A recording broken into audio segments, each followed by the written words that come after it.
The next slide presents some of the specific goals and programs that we're going to be approaching in terms of energy efficiency. So we're looking to reduce the electricity consumption in the state by about 32,000 gigawatt hours compared to business as usual projections for 2020. Part of the way we'll do that is through more stringent building and compliance standards. We're also looking at various local government initiatives. One of the things we recognize in this area is that we need to be reaching out to local governments, to businesses throughout the state, and to residents throughout the state. We need to be designing the program in a way that makes sure that there are incentives in place and that there are programs in place that will help people deal with some of the barriers that exist to energy efficiency. We recognize that there's a reason that things that pay for themselves over 5 years or less aren't getting done. And that's because the upfront costs can deter people. People don't have the information about what's available.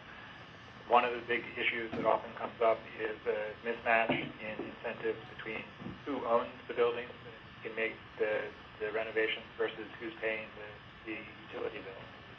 We need to be designing the program with those sorts of things in mind.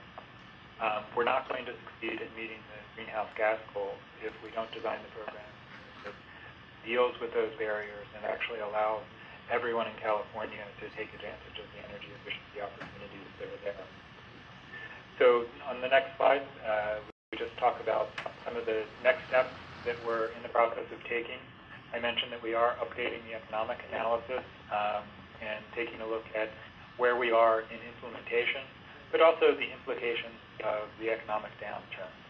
One of the things that we think is extremely important is, as you look at the stimulus money that the federal government has put out, that there was a recognition as the administration put that together that dealing with the economic downturn actually provides something of an opportunity for investment in efficiency and alternative fuels in the electricity and transportation sectors.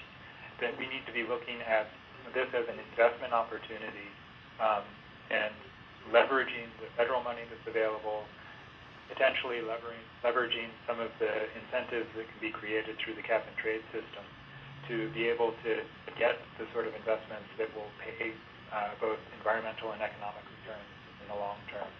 I think that's pretty much what I wanted to say, that we're very interested in talking to business owners and operators about what successes you've had and hearing about what you see as the barriers to being able to achieve the sort of energy efficiency and greenhouse gas reductions that we know are out there as opportunities. So here's a couple of websites that you can find more information about what we're doing. And with that, I will turn it back to our moderator. Thank you, Kevin. And now I'd like to introduce Carter Brooks, who is the VP and co-founder of Climate Earth. Also an expert on climate and carbon, and he's going to moderate the question and answer period. Thank you, Frankie. Kevin, I wanted to start with a question for you. What do you find is the most commonly misunderstood aspect of AB 32? I think what comes to mind for that is understanding sort of the timing of how the program will play out.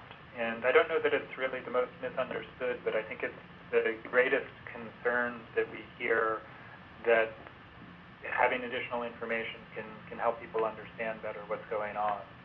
There's a lot of people that we hear from who are concerned about moving forward with the sort of aggressive goals that we're talking about for California in the middle of a major economic downturn.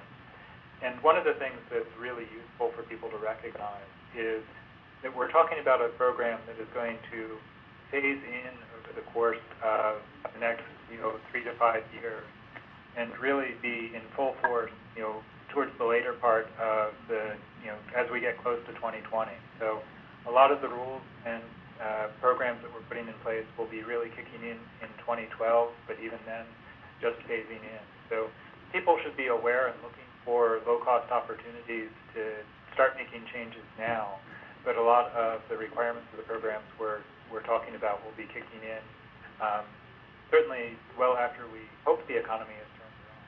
It's always an interesting question with a downturn like this, just when that turnaround will come. But we're looking at a lot of the programs phasing in the 2012 to 2015 time period.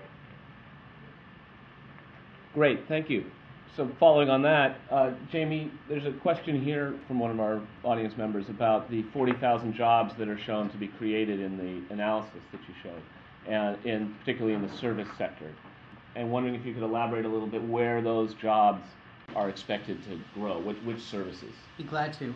First, going back to that slide, the slide is titled Economic Benefits of Scoping Plan Measures in 2020.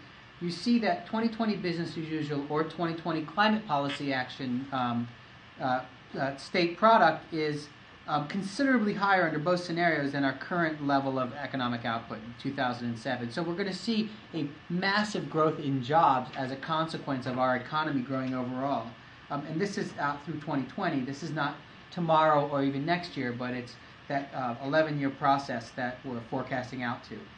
So I want to point out that as Holmes Hummel, the congressional scholar, pointed out, as we recover our economy, that's in certainly need of recovery right now, we want to be sure that we don't end up with the economy we had before.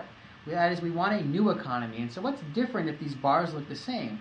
Well, we're talking about an economy that has increased energy security, more efficient energy energy use, and general more efficient industry and commerce. We'll see a decline in per capita greenhouse gas emissions, per capita per person, from around 14 tons per person now to about 10 tons per person in 2020. We're also going to see considerably more jobs in certain types of clean technology sectors. Let me give you some specific examples, and these are within the service sector category. We'll see more environmental engineering services associated with testing and compliance. We'll see more transportation and logistics services, such as development and deployment of fuel cells or diesel retrofits or hybrids. We'll see engineering expertise needed in the area of smart grids. We'll see the need for expertise and job generation in terms of waste and water purification, management, and conservation. We'll see a massive growth in the need for environmentally related information technology, software, and infrastructure.